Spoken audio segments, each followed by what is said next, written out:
After a night at Warnscale Bothy and a much-needed breakfast and coffee in front of that fire, it was time for a long day's hike to begin. But before we go on, I must say that you won't find too much of me until the end of the video, just because, I want to focus on the incredible landscape I explored.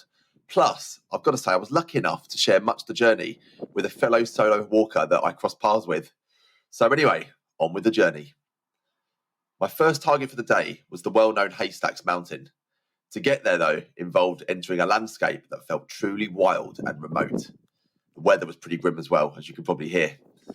I spotted and paused briefly at Red Tarn before continuing on to Inominate Tarn.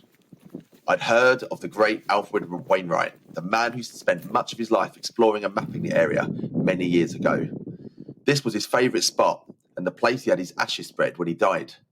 Alfred, you had great taste. It is indeed a beautiful spot, no matter where you view the town from.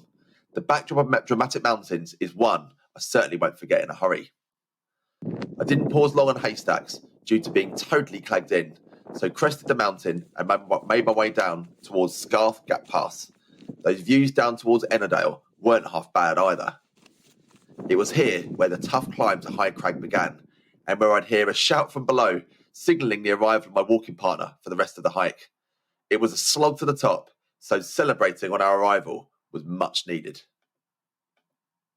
Reaching the highest point of the walk, High Stile, at 806 metres, proved to initially have no views at all. But as myself and Fran headed slightly downhill towards Red Pike, so the views opened up. And wow, were they something. I tell you, it's moments like these that make all the sweating and muscle burning up the climb seem more than worth it. This is why us walkers do it, for views like these. It felt truly special being up here, and normal life far below in the valleys almost felt a million miles away. Perfect. The Lake District and this particular part of them really are hard to beat, I'm sure you'd agree. Eventually though, we reached the end of the ridge at Red Pike, and this is where we both had to part ways. It was great sharing some of the journey with a like-minded outdoor enthusiast, and it's one of the great things I love about solo travel. You never know who you'll meet. I tell you what, the two of us put the world to right those few hours we spent together. So as I struck out alone, my target now was Buttermere Tarn. And as you can see, the slope down was steep, loose, and a bit of a mare if I'm being honest. It was here as well where several mountain rescue volunteers passed me, and I could see the injured person actually off in the distance where myself and Fran had just come from. It was a reminder of how these mountains must be respected at all times.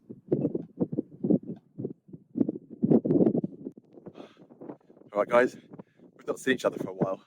Not too far to go, but it's a pretty perilous journey down. There's Buttermere Tarn, but you can see it's all loose sort of scree here. So I'm going to sort of put the camera away, focus on where I put my feet, and I'll see you now. What's the view? It's been staggering all the way along.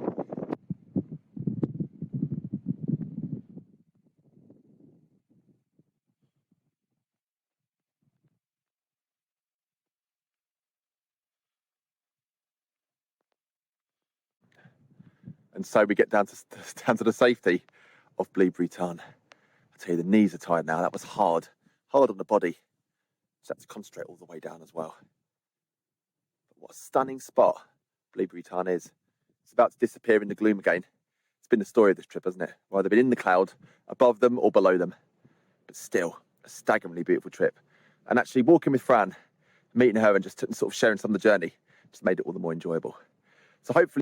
The path down towards Buttermere was steep and slow, and as you can see, a rescue helicopter was spotted heading back towards one of the larger towns in the area.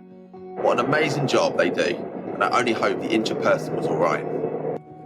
I'd been out so long on the hike that it was actually starting to get dark on the way back. All the stars aligned though, quite literally, and I was treated to that classic shot of the moonlight dancing across the water. Those final couple of miles back were amazing.